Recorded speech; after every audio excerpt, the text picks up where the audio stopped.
silakan duduk sini. Mereka mau tanya, apa benar kamu yang mencoret-coret di kelas kemarin?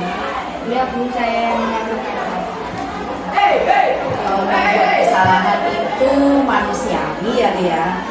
Tapi apakah kamu sadar dan tahu bahwa di kelas itu sudah dicat sehingga bersih? Ya Bu, saya menyesal. Kalau memang kamu suka menggambar, harusnya tahu tempatnya menggambar itu di mana. Tahu nggak kira-kira menggambar itu tempatnya di mana?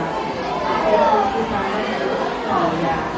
Kalau menurut kamu kira-kira nilai kelas apa yang telah kamu abaikan bilang? Tanggung jawab Bu. Baik, pinter. Terus selanjutnya apa yang akan kamu lakukan? Saya akan membersihkan dinding itu Bu. Bagaimana caranya kamu melakukannya? Saya akan meminta kakak saya yang tukang kayu untuk mengajari saya bagaimana cara membersihkan dinding itu Bu. Kemudian saya akan membersihkan coretan-coretan itu agar dinding kembali bersih. Pinter. Baik, saya bangga dengan inisiatifmu ini Gilang untuk memperbaiki, untuk membersihkan dinding itu. Ya wes, terima kasih ya. Dan ini tidak boleh diulangi lagi. Jadi ya. Terima kasih Bu. Ya, silakan wes masuk ke kelas lagi. Lagi pintunya ya. Assalamualaikum warahmatullahi wabarakatuh. Perkenalkan, nama saya Gilang. Saya murid SMP Negeri 2 Pasirian kelas 8F. Saya melakukan kesalahan dan tidak mematuhi kesepakatan kelas yang ada. Saya telah mencoret dinding kelas, tetapi Bu Eka tidak memarahi ataupun menghukum saya. Saya dipanggil dan ditanya mengapa saya mencoret-coret dinding. Saya diminta mencari penyelesaian dari perbuatan saya. Bu Eka membimbing saya untuk menemukan solusi tersebut dan itu harus saya lakukan. Karena kata Bu Eka, ini semua tindakan saya itu adalah demi kebaikan saya sendiri. Terima kasih. Wassalamualaikum warahmatullahi wabarakatuh.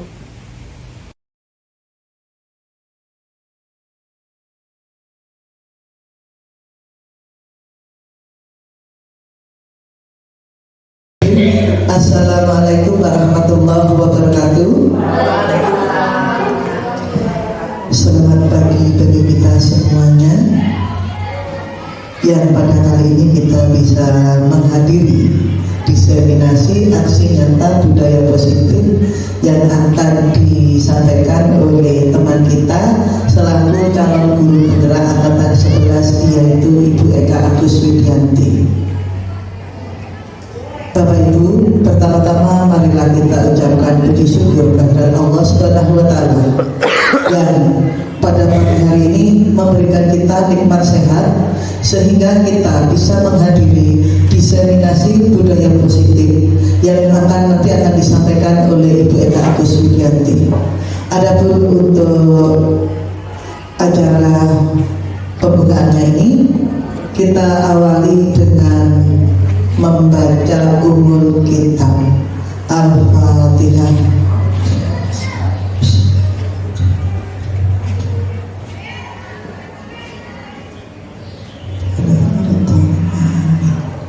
Amin.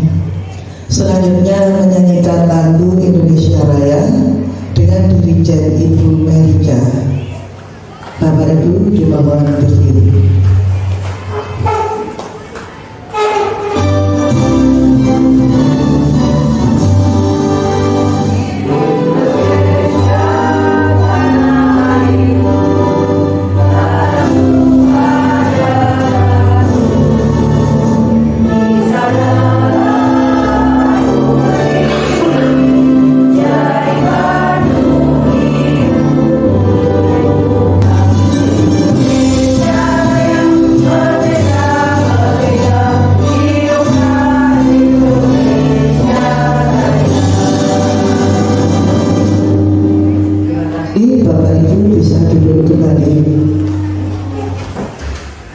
Untuk acara selanjutnya yaitu sambutan dari Kepala SMP Negeri 2 Pasirian yang saat ini diwakili oleh Ibu Urusan Kurikulum, yaitu Ibu Eva Agus Lutfi-Jayanti. Silakan Bu Eva. Terima kasih Bu Enda. Assalamualaikum warahmatullahi wabarakatuh.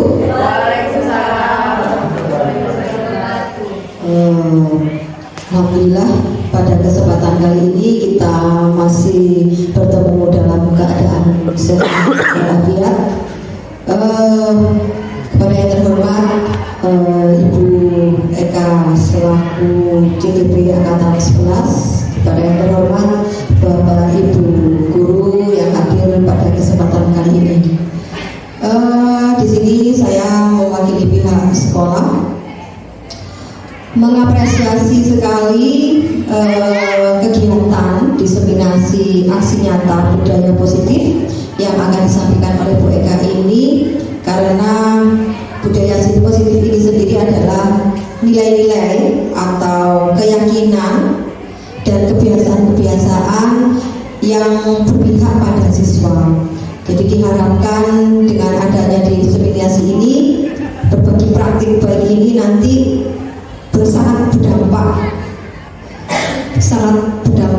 besar sekali bagi sekolah kita, dan diharapkan nanti bisa menggugah juga buat teman-teman yang lainnya untuk ikut kegiatan guru penggerak. Jadi yang belum daftar nanti bisa mendaftar, supaya nanti kita semua semakin banyak guru penggerak di sini, nanti bersama-sama kita berkolaborasi untuk menciptakan budaya positif yang ada di sekolah kita. Mungkin itu saja sambutan dari saya. Kurang lebihnya mohon maaf. Assalamualaikum warahmatullahi wabarakatuh. Waalaikumsalam warahmatullahi wabarakatuh. Terima kasih Ibu Eva atas sambutannya.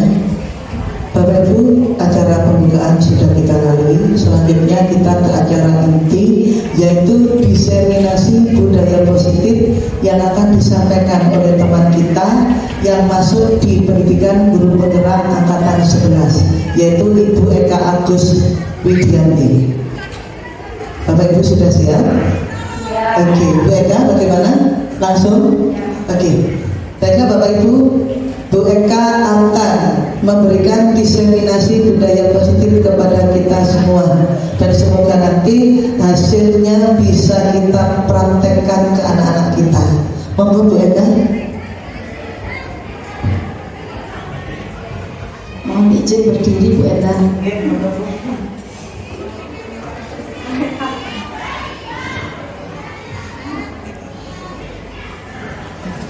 Assalamualaikum warahmatullahi wabarakatuh. Terutama saya ucapkan terima kasih kepada Bapak Ibu semua yang telah meluangkan waktunya untuk mengikuti kegiatan saya, yaitu pengimbasan atau diseminasi budaya positif. Ini adalah salah satu tugas aksi nyata dari guru penggerak saya, yaitu angkatan 11.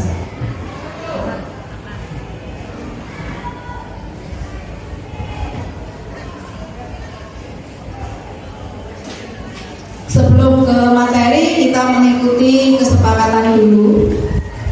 Kesepakatan yang pertama, hadir tepat waktu. Terima kasih kepada Bapak Ibu guru tadi sudah hadir tepat waktu di acara pada pagi hari ini. Kesepakatan yang kedua, menghargai pendapat. Kesepakatan yang ketiga, menjadi pendengar yang baik. Kesepakatan yang keempat, mengikuti kegiatan dengan perasaan senang tanpa paksaan. Semoga ini nanti kita kegiatan pengimbasan ini Bapak Ibu guru mengikutinya juga dengan perasaan senang. Kemudian yang terakhir, kelima, berbicara ketika dipersilakan dan mendengarkan pendapat teman. Ini adalah kesepakatan kita. Nah, ini materi kita pada pagi hari ini adalah tentang budaya positif. Seorang guru yang baik itu harus memiliki kemampuan dalam mewujudkan budaya positif. Konsep-konsep itu apa Yang pertama, kita harus menerapkan disiplin positif. Yang kedua, motivasi perilaku manusia. Yang ketiga, keyakinan sekolah atau keyakinan kelas. Yang keempat, kebutuhan dasar manusia. Yang kelima, posisi kontrol restitusi. Yang keenam, segitiga restitusi. Ini adalah budaya positif, konsep-konsep yang harus kita terapkan di sekolah. Nah, sebelum melanjutkan ke slide berikutnya, sekarang saya jelaskan disiplin positif dulu. Oh ya, mungkin ada yang tahu apa sih yang dimaksud dengan disiplin positif dari Bapak Ibu? Oh ya, terima kasih Mas Iqbal.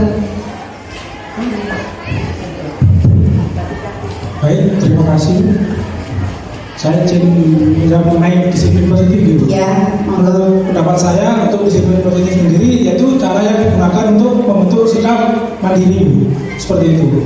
iya. Disiplin positif itu adalah sikap untuk membentuk karakter mandiri. Ya, jadi kita harus benar-benar menanamkan karakter disiplin ini kepada anak didik kita, karena sekarang kita sudah mengalami krisis disiplin kepada murid-murid kita ya. Jadi murid-murid kita itu sudah berkurang disiplinnya. Coba kita cek.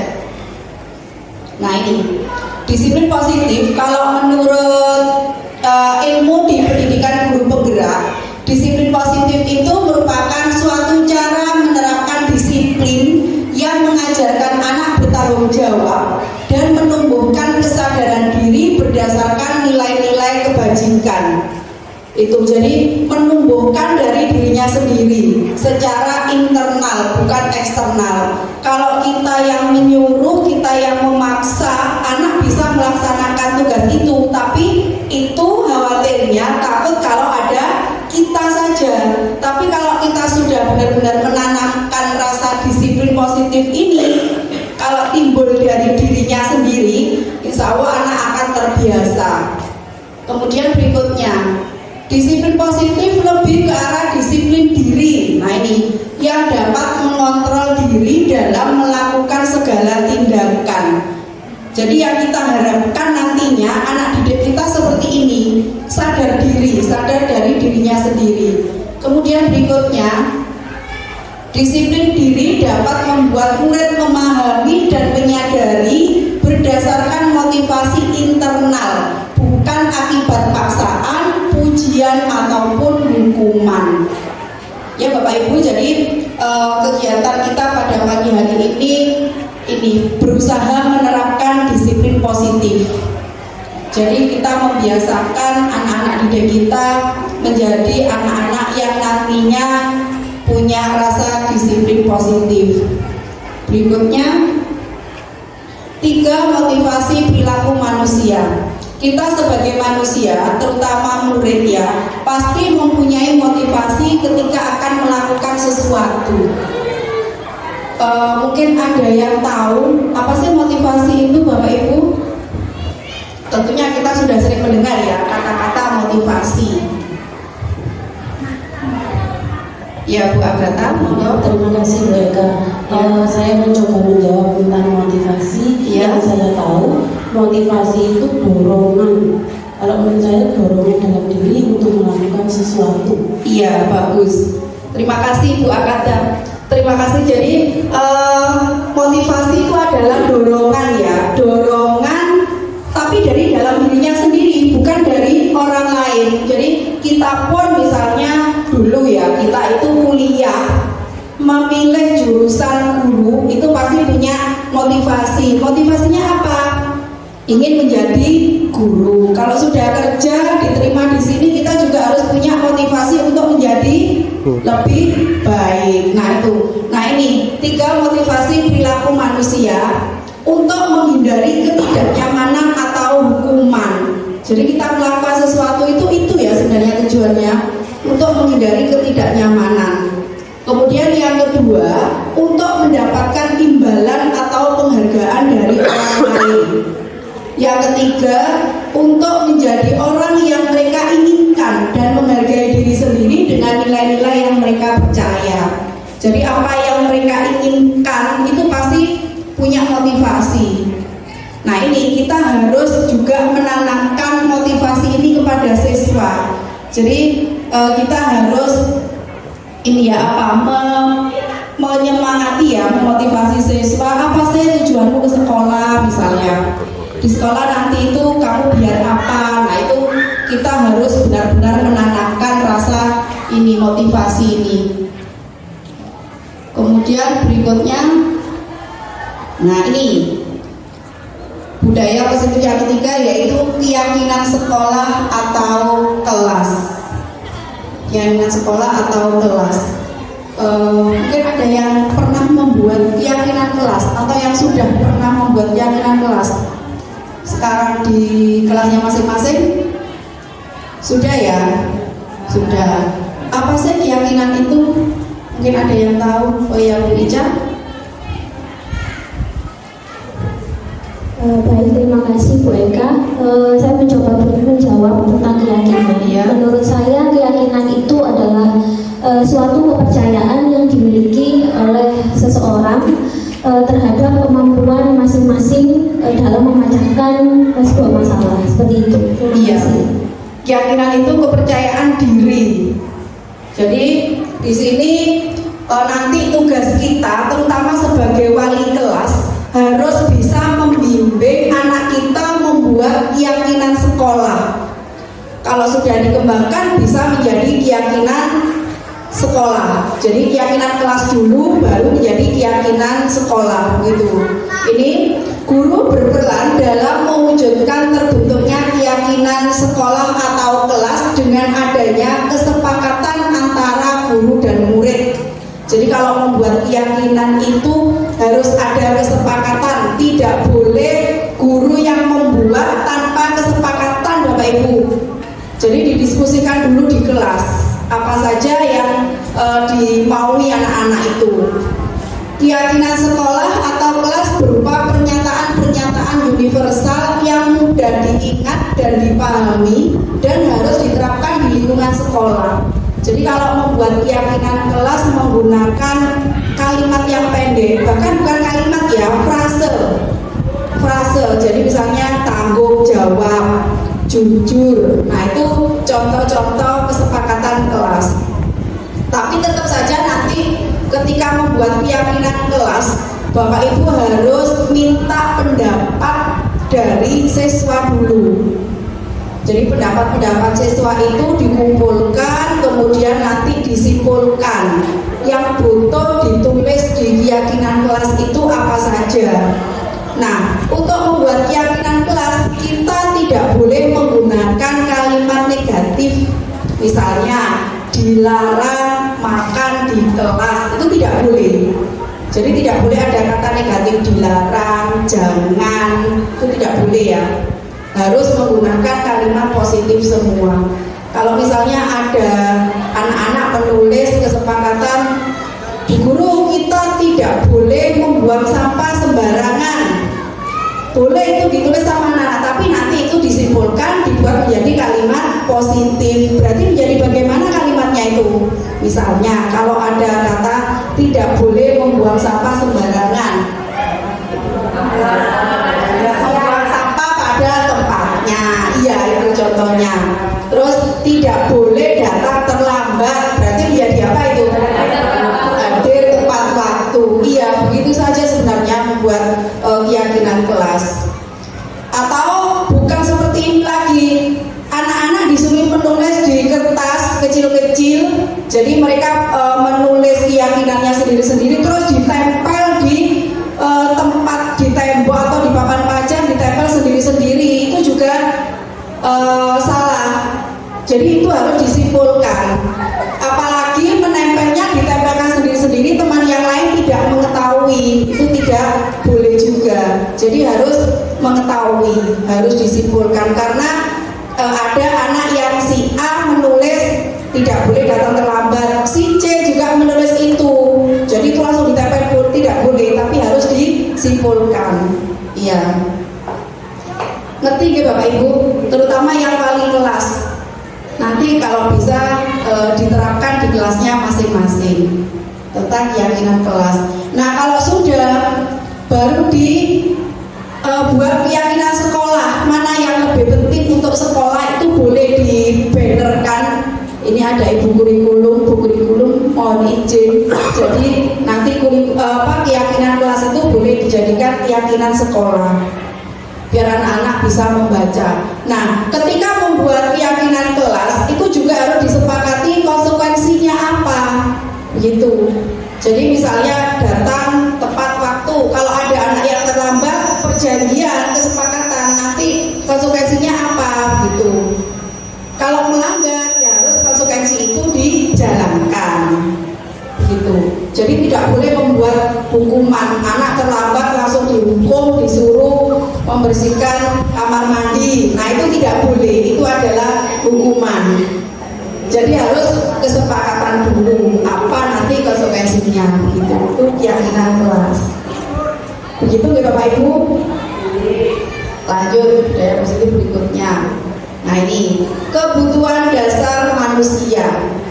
Kebutuhan dasar manusia, kita ini sebagai manusia mesti punya kebutuhan dasar. Ini wajib yang harus dipenuhi oleh semua manusia, terutama anak didik kita yang usianya masih anak-anak dan remaja, jadi membutuhkan ini. Jadi kebutuhan dasar manusia itu ada bertahan hidup, membutuhkan kasih sayang dan rasa diterima, membutuhkan penguasaan, kebebasan dan kesenangan. Ini yang harus dipenuhi oleh setiap makhluk hidup, setiap manusia, anak-anak. Itu ya.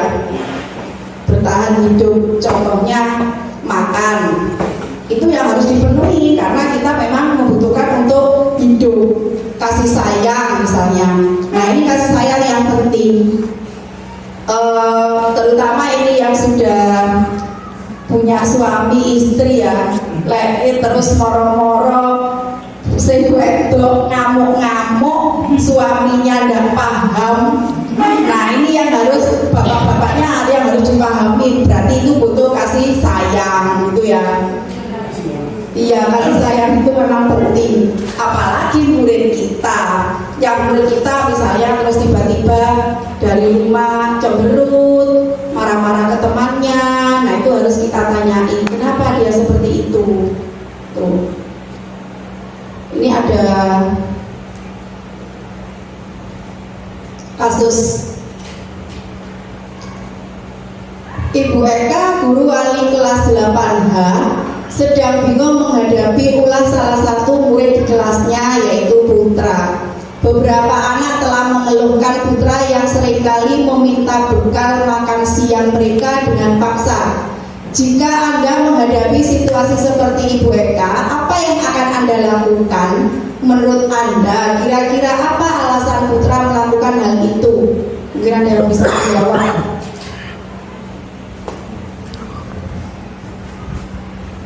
Jadi putra itu meminta bekalnya kepada temannya setiap hari.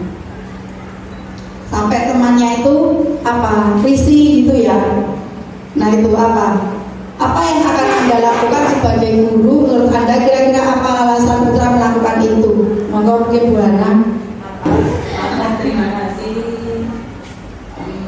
Kalau saya menjadi Bu Eka, saya akan memanggil putra, kemudian mendekati, bertanya pada putra apa alasannya, kenapa kok seringkali meminta bekal anak teman-temannya di jam siang seperti itu. Apa mungkin dari alasan putra itu kita bisa mencari solusinya. Mungkin di antara teman-temannya juga ada yang mau berbagi. Kita misalnya alasannya putra itu, misalnya salah satu di antaranya alasan putra itu karena tidak ada yang membuatkan bekal atau apa, kita bisa mengajari teman-temannya untuk saling berbagi. Mungkin ada membawa bekalnya terlalu kelebihan atau terlalu banyak atau apa, dikumpulkan jadi satu, dimakan bersama-sama. Iya, Terima kasih. terima kasih. Sebelum membahas kasus ini, kita SBK dulu ya. SBK-nya membuat kalimat. Membuat kalimat. Saya awali dulu ya. Nanti Bapak Ibu membuat kalimat dengan kata terakhir dari kalimat tersebut. tersebut. Siap? Hari ini saya memenuhi tugas sebagai CGP, yaitu membuat aksi nyata dengan tema budaya positif. Saya suruh lanjutkan Bu Hana.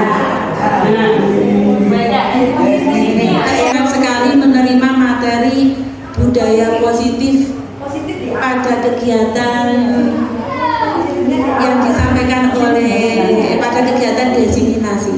Oke, selanjutnya siapa ditunjuk Bu Hana? Pak Iqbal. Diseminasi. Ya, diseminasi. Perlu nemen di sini. Diseminasi yang telah dijabarkan oleh Bu Eka menurut saya sangat menarik. Terima kasih. Monggo Mas Iqbal menunjuk siapa? Bu Krista, monggo Bu Krista. Menarik. Kegiatan hari ini dilakukan sangat menyenangkan dan sangat menarik sekali. Ya, terima kasih. Lanjut sekali. Bu Eva juga boleh ditunjuk Bu Eva.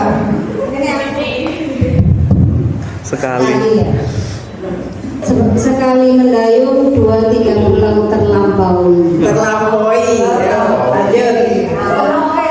Terlampaui. Siapa ya? Yang belum. Siapa Mbak? Bu Merica. Bu Merica, monggo. Saya mencintai pasangan saya terlampaui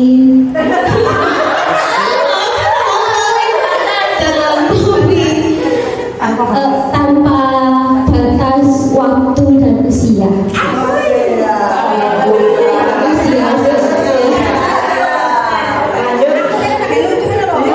Untuk selanjutnya mungkin Bu Eva. Apa kata terakhirnya? Usia.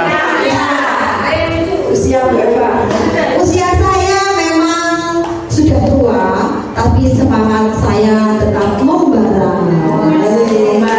Tepuk tangan untuk ibu-ibu. Semangatnya tetap membara. Selanjutnya Lagi 2 kata belum ya?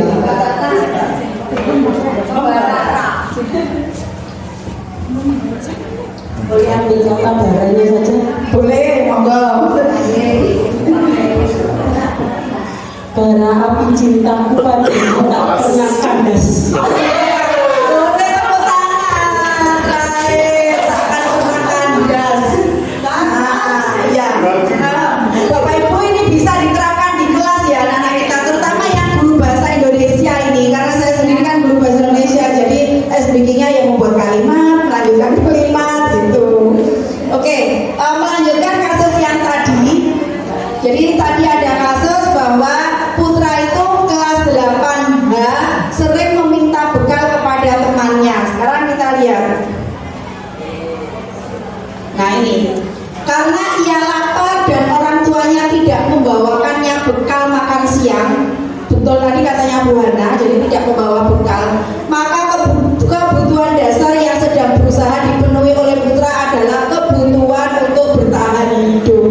Mungkin karena putra itu tidak sarapan, tidak membawa bekal, teman-temannya semua membawa bekal, akhirnya untuk memenuhi kebutuhan hidupnya dia meminta mengambil punyaan temannya. Jadi ini kalau bisa harus kita hilangkan. Kalau ada anak-anak yang seperti putra ini harus selalu kita dekati. Jadi perasaan-perasaan untuk merampas itu harus kita hilangkan. Berikutnya, alasan yang kedua, karena ia merasa senang temannya jadi memperhatikan dia. Ketika temannya melaporkan tindakannya itu pada guru dan guru memberitahu orang tua sehingga orang tua memperhatikan dia, maka kebutuhan dasar yang sedang dipenuhi putra adalah kasih sayang. Berarti si putra ini kurang kasih sayang. Jadi ini jangan sampai terjadi kepada anak didik kita. Alasan yang ketiga, karena temannya jadi takut dengan dia dan menuruti keinginannya, maka sebetulnya putra sedang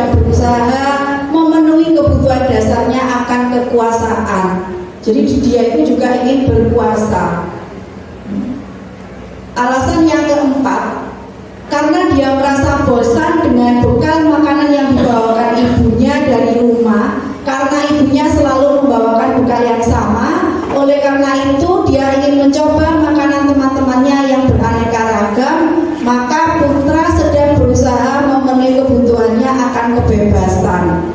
Jadi sebenarnya anak-anak itu ingin sekali kebebasan. Bukan hanya kasus kemakanan saja ya. Kadang-kadang kalau ada anak yang selalu memberontak kalau kita wajibkan ini mengumpulkan tugas harus besok. Sebenarnya dia itu ingin punya kebebasan. Mungkin hari ini boleh atau karena besok tidak bisa, lusa, asalkan itu ada kesepakatan dengan bapak ibu guru, itu tidak apa-apa ya. Berikutnya alasan yang kelima, karena ia melakukannya iseng saja dan ia menikmati ekspresi wajah teman-temannya yang kesal karena diambil makanannya, dan menurut dia ekspresi teman-temannya itu lucu. Maka berarti putra sedang berusaha memenuhi kebutuhannya kesenangan. Jadi anak-anak itu kebutuhannya ada 5, termasuk kita ya. Nah ini posisi kontrol restitusi yang harus kita miliki oleh guru. Posisi kontrol guru. Yang pertama, guru sebagai penghukum. Guru sebagai penghukum. Misalnya ada kasus seperti ini. Ada siswa kita terlambat, kemudian disuruh membersihkan kamar mandi atau mencabuti rumput, ya, menyiram bunga. Itu termasuk apa? Hukuman kan? Iya, itu termasuk hukuman. Jadi kita tidak boleh. Iya, tidak boleh ya. Nah, ini harus berusaha kita hilangkan. Kalau yang kemarin-kemarin kita sudah melaksanakan ini, kita harus segera bertobat. Gitu ya, segera bertobat. Guru sebagai penghukum, karena kalau guru sebagai penghukum dalam ilmu guru penggerak itu, saya dapat dari PP dan dari Fasil itu, kalau kita sebagai penghukum itu jelas murid kita akan teringat selamanya. Misalnya kita memukul, menghukum, ya, menempeleng. Kita aja dulu mungkin pernah ya dihukum. Jadi kita selalu ingat sampai sekarang itu akan ingat. Saya dulu pernah dihukum apa ya? Pernah ini disuruh waktu SD, tapi ini Bapak Ibu ketika masak, kan dulu itu ada pelajaran masak-masak itu ya. Saya ditugasi membawa ikan, waktu itu ikan tongkol. Karena saya lupa, akhirnya saya tidak membawa. Saya dimarahi sama guru saya, ya sampai sekarang ingat. Terus yang kedua, sama orang tua saya sendiri. Nah, kita sebagai orang tua jangan sampai seperti ini ya. Tapi saya juga tidak menyimpan dendam sama ibu saya. Saya juga salah sih. Ibu saya waktu itu masak sayur waktu itu sop kalau tidak salah. Sayur sop. Ibu saya tuh pamitan ke belakang entah kemana. Sayur sopnya itu saya ambil, saya cocok. Saya cocok, tidak ngambil piring, saya pakai itu erosnya saya cocok. Lah ibu saya tuh balik konangan. Abu saya dipukuli. Sampai sekarang saya ingat. Kalau ingat tuh saya omongkan ke ibu-ibu guyu-guyu. Iya tahu itu hukuman ya. Jadi kita tidak boleh seperti itu. Guru sebagai penghukum. Yang kedua, guru sebagai pembuat merasa bersalah. Pembuat merasa bersalah. Ini juga sering ya, terutama saya ini pernah. Saya kalau ada ini murid saya yang tidak mengerjakan tugas atau sering-sering keluar, saya mesti bilang gini, ya Allah, kok niku kok ya apa sih rek, kok ndak seakan temen Bu Eka, kok ndak kasihan sama Bu Eka, ibu itu loh di rumah kerja apa. Nah itu sebenarnya nggak boleh. Ibumu kerja soro-soro buat menyekolahkan kamu. Nah akhirnya anak kan kalau begitu merasa bersalah, itu juga tidak boleh. Jadi membuat merasa anak bersalah itu tidak boleh. Yang ketiga, guru sebagai teman, ini juga tidak boleh. Kita juga sering ya ingin merasa dekat, ingin biar dekat dengan murid. Kita kadang-kadang itu ngomongnya terlalu santai sama murid, biar anak-anak itu sebenarnya tidak takut sama kita. Itu sebenarnya juga tidak boleh. Guru sebagai teman. Berikutnya, guru sebagai pemantau, hanya memantau saja. Iya, pemantau murid, bukan memantau temannya. Berikutnya, guru sebagai manajer. Nah ini ada, aku kok kecil sekali. Saya juga tidak kelihatan. Ini ada sebagai penghukum, guru sebagai penghukum. Contohnya ini, kalau berbuat ya, menghardik, menunjuk-nunjuk, menyakiti, menyindir. Itu contohnya, contoh perbuatan yang tidak boleh kita lakukan. Menghardik, tahu menghardik ya? Ya, bentak-bentak, menunjuk-nunjuk, menyakiti, menyindir. Itu berbuat. Kalau berkata, ini contohnya, kalau kamu tidak melakukannya, awas ya, rasakan nanti. Nah itu kalau kita berkata, sering pernah nggak kita melakukan seperti itu? Kok sering pernah ya? Nah ini yang pernah dan yang sering harus segera bertobat. Berarti salah. Kemudian hasilnya pasti akan memberontak, menyalahkan orang lain, kemudian berbohong. Itu karena takut dibentak sama orang tua atau sama gurunya, akhirnya untuk membela dirinya dia berbohong. Nah itu lama-lama berbohong tidak ketahuan, ya jadi pembohong terus. Hasilnya seperti itu. Ini murid meletakkan guru di luar dunia berkualitas, guru meletakkan murid meletakkan guru di luar sehingga dunia tidak berkualitas. Kemudian ini murid bisa berkata, biarkan saja, nanti juga marah-marah lagi. Itu ya sudah biasa. Jadi anak kalau mulai dari kecil sering dimarah-marahi, pasti dia lama-lama tidak akan takut. Dianggap itu sudah biasa. Oh biasa, itu paling hari ini kamu nenek kan gitu ya anak-anak ya. Iya, kasetnya katanya anak-anak seperti itu. Dapat pada murid mengulangi kesalahan. Itu kalau penghukum. Ya, jadi akan mengulangi dan mengulangi kesalahan yang sama karena sudah tidak pernah takut sama kita. Gitu ya. Jadi mulai sekarang tentunya di hati kecil masing-masing Bapak Ibu guru jujur ya, siapa yang pernah melakukan ini tolong segera bertobat bersama-sama saya. Nah, kemudian berikutnya ini membuat rasa bersalah, berceramah dan mengatakan seharusnya, ibu kecewa. Nah itu tidak boleh. Kamu seharusnya sudah tahu, ibu telah sekali mengatakannya, ibu stres. Ibu lelah sekali mengatakannya, ibu stres. Nah itu tidak boleh. Iya, itu membuat bersalah. Aduh, bu guruku stres gara-gara saya, kan gitu. Aduh, ibu saya stres gara-gara saya. Nah itu juga tidak boleh. Kemudian ini menyembunyikannya, menyalahkan diri, berbohong hasilnya.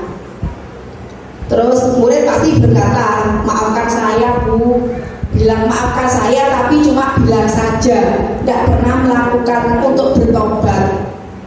Kemudian kalau sebagai teman ini membuatkan alasan-alasan untuk muridnya, bela dia.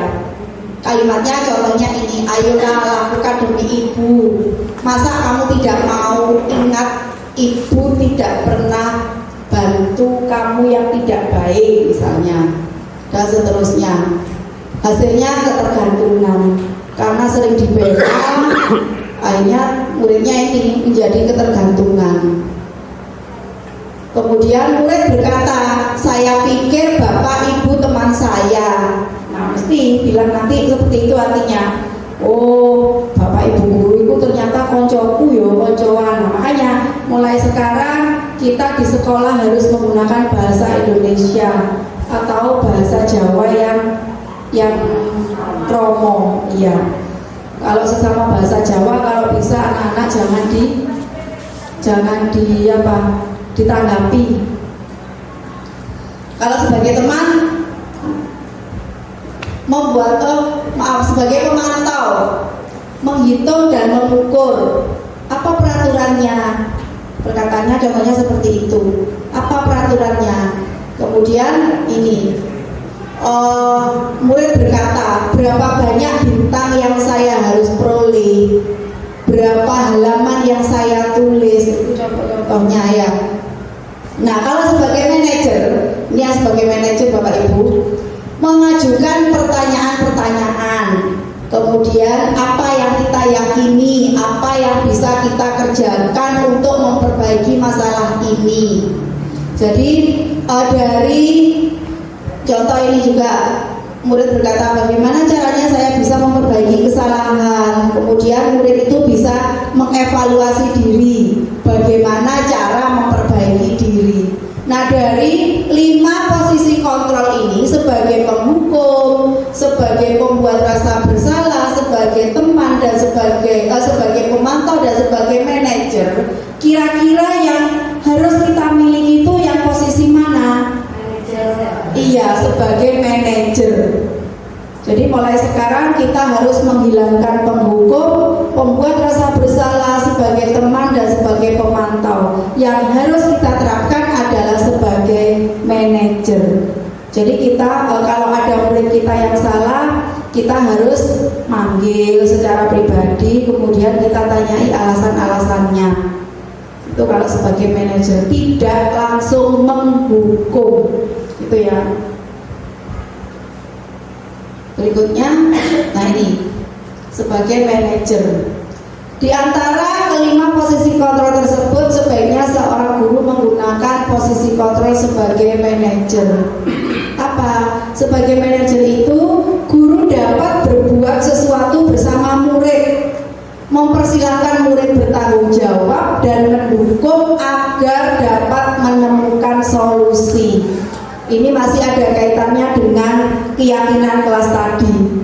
Jadi kalau ada anak yang misalnya tidak piket hari itu, padahal di keyakinan kelas sudah ditulis ada gitu ya, wajib misalnya piket setiap hari. Nah kalau melanggar, ya anak itu harus dipanggil. Mana yang dilanggar, keyakinan mana yang dilanggar itu harus kita tanyai. Caranya bagaimana? Nah ini caranya dengan segitiga restitusi. Nah ini di ilmu guru penggerak ada yang namanya segitiga restitusi. Pasti ini asing ya bagi Bapak Ibu yang tidak ikut pendidikan guru penggerak. Saya juga begitu kok Bu, dulu asing. Sekarang sudah tahu, dan mohon yang belum mengikuti guru penggerak segera mengikuti pendidikan guru penggerak biar tahu ilmu ini. Segitiga restitusi.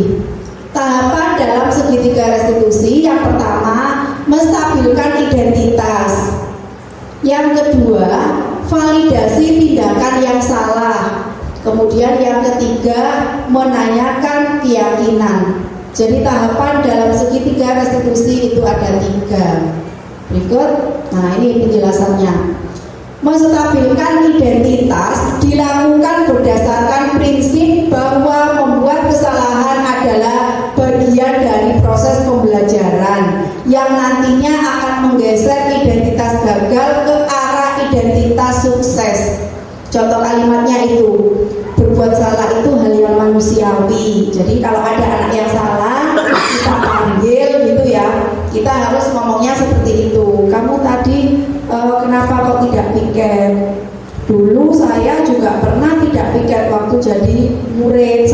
dengan kamu. Nah seperti itu. Jadi tidak boleh langsung dimarahi. Kenapa kamu tidak piket? Lali, nah jadwalnya lupa sama jadwalnya. Nah itu tidak boleh ya kalau dalam segitiga restitusi ini ya. Jadi harus ditanyain dulu.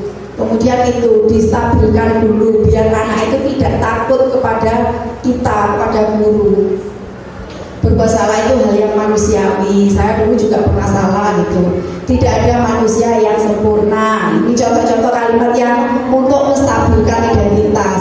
Kita pasti bisa menyelesaikan permasalahan ini.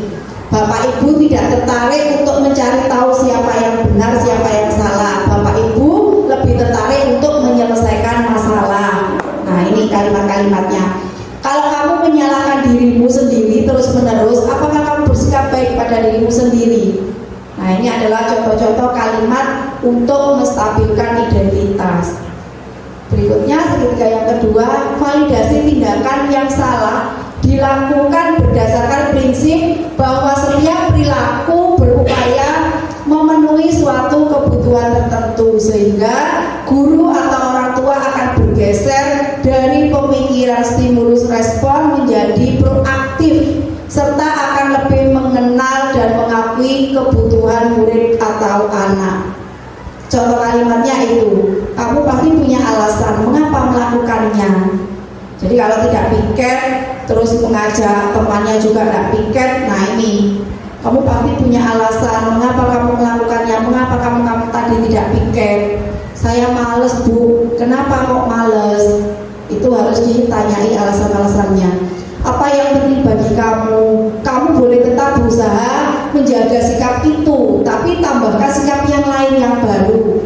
Maukah kamu belajar cara lain untuk mendapat yang kamu butuhkan tanpa harus memukul? Misalnya kalau itu memukul.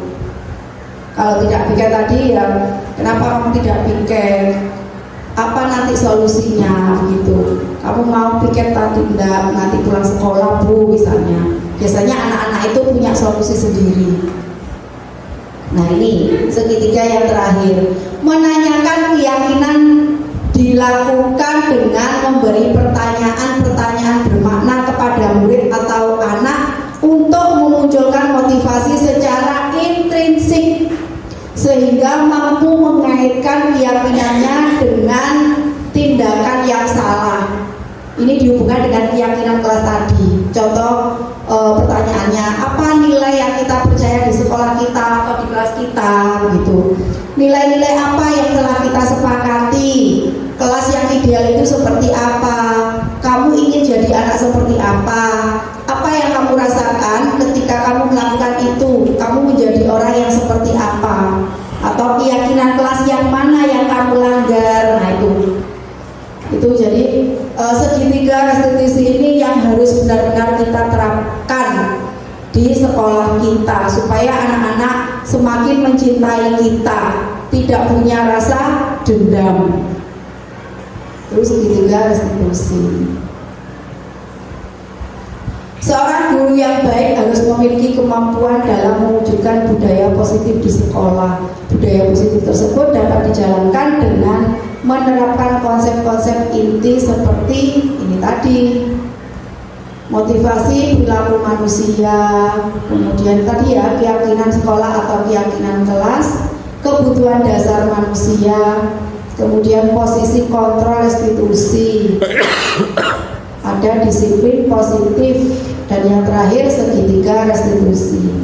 Nah itu adalah beberapa posisi kontrol budaya positif yang harus kita miliki sebagai guru. Sebelum berakhir mungkin ada pertanyaan dari Bapak Ibu guru. Monggo Ustaz. Baik, terima kasih. Bu Eka, untuk sebelum diakhiri saya mau izin bertanya. Tadi kan Bu Eka sempat menjelaskan terkait keyakinan kelas ya. Iya. Nah, keyakinan kelas itu kita tidak boleh menggunakan kata-kata negatif gitu, atau kalimat negatif. Itu kira-kira kenapa ya Bu kok dalam keyakinan kelas itu tidak boleh menggunakan kalimat negatif seperti itu? Terima kasih. Ya, bagus sekali pertanyaan Ustaz. Jadi kita memang tidak boleh menggunakan kata atau kalimat negatif. Biasanya kalau kita menuliskan ada kata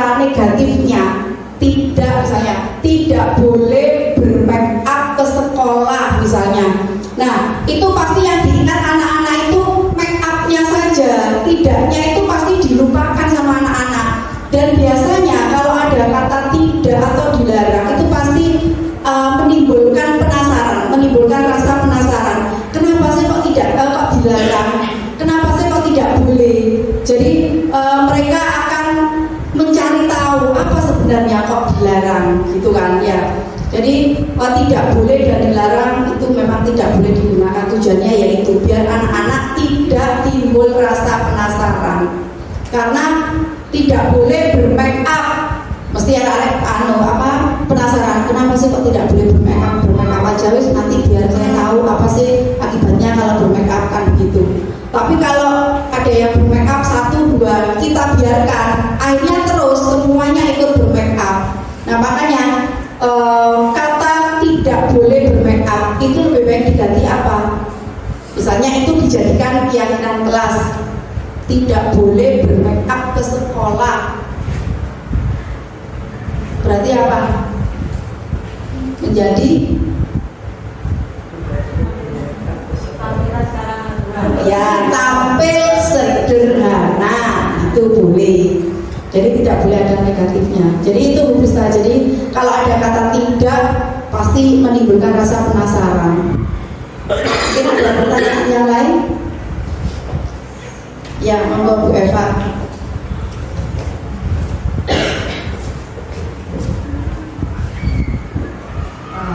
Ternyata budaya positif ini sangat bagus sekali ya.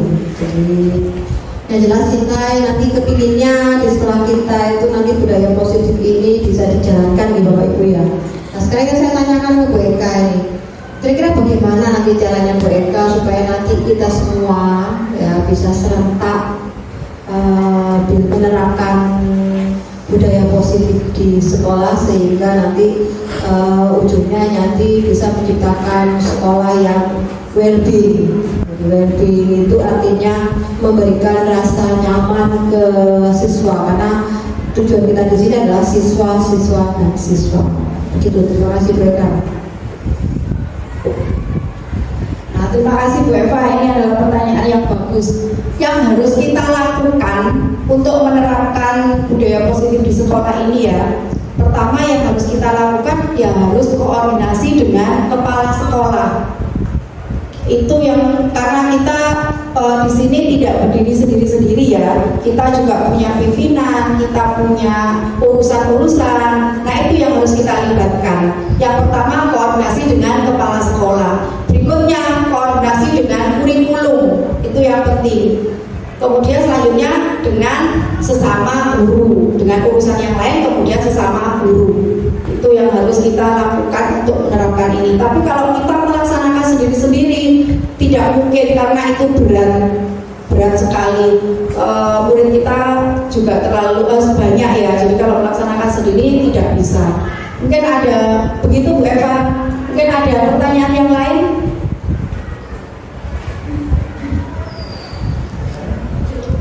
Cukup ya. Bapak Ibu, ini praktik saya ketika menangani kasus siswa. Kasus 1 tidak melaksanakan piket di kelas, yaitu menggunakan segitiga restitusi sebagai manajer. Jadi suatu hari saya melihat kelas dalam keadaan kurang bersih, lantai tampak berdebu dan ada sampah berserakan. Setelah saya selidiki, ternyata ada murid yang tidak melakukan piket kebersihan kelas, yaitu Nadira, dan ia juga mempengaruhi regu piketnya agar tidak melakukan piket pada hari itu juga. Kemudian saya meminta Nadira untuk menemui saya. Berikut videonya bisa ditampilkan Bu Eda. Nah ini anaknya saya panggil sendiri karena apa ya, biar tidak tahu teman-temannya. Jadi ini bersifat rahasia, privasi. Jadi kalau menanyai atau mempraktikkan segitiga restitusi, anak harus kita panggil sendiri. Jangan di hadapan teman-temannya biar tidak punya rasa malu atau takut.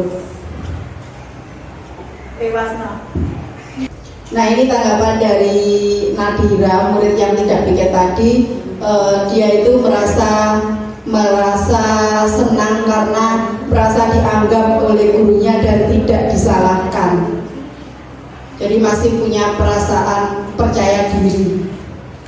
Nah ini lanjut skenario kasus 2, mencoret dinding kelas. Saat pembelajaran bahasa Indonesia, saya melihat ada coretan-coretan di dinding kelas yang telah dicat. Setelah saya selidiki, ternyata Gilang yang melakukan coretan tersebut. Nah, ini praktik saya segitiga restitusi terhadap Gilang. Monggo bisa diperhatikan. Nah, ini tanggapan dari murid saya yaitu Gilang. Jadi dia itu walaupun sebenarnya bersalah, tapi karena sudah saya tangani dengan menggunakan segitiga restitusi, akhirnya si Gilang merasa tetap percaya diri. Dan dia juga berjanji tidak akan mengulangi lagi. Terima kasih. Adalah kegiatan aksi nyata pada pagi hari ini. Sebelum diakhiri, kita tadi melaksanakan dengan perasaan senang. Coba sekarang kita berhadapan-hadapan dengan teman kita saling memandang, kita tersenyum. Tersenyum ya, nanti lama-lama akan tertawa. Nah, 30 detik. Nanti 1, 2, 3. Berhadapan-hadapan. Dua anak sudah kepintar-pintar ini belum hitungan 30 detik. Ya, terima kasih. Tepuk tangan untuk kegiatan kita hari ini. Terima kasih sudah mengikuti kegiatan ini dengan baik. Saya akhiri. Wabillahi taufiq wal hidayah. Wassalamualaikum warahmatullahi wabarakatuh. Terima kasih atas kegiatan hari ini yang telah disampaikan oleh Bu Eka, yaitu diseminasi budaya positif.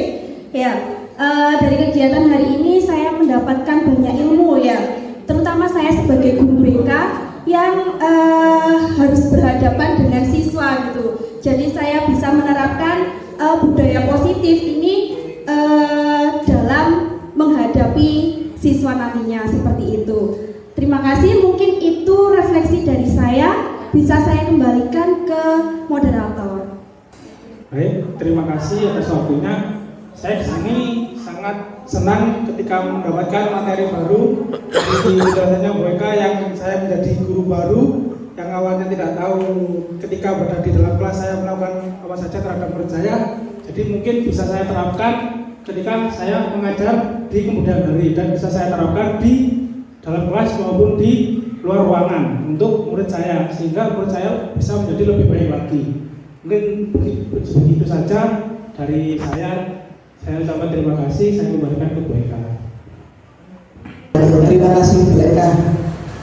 Teman-teman semuanya, Bapak Ibu guru yang berbahagia, untuk menutup acara kita pada pagi hari ini, saya ada pantun. Pergi ke pasar membeli semangka, jangan lupa membeli terasi.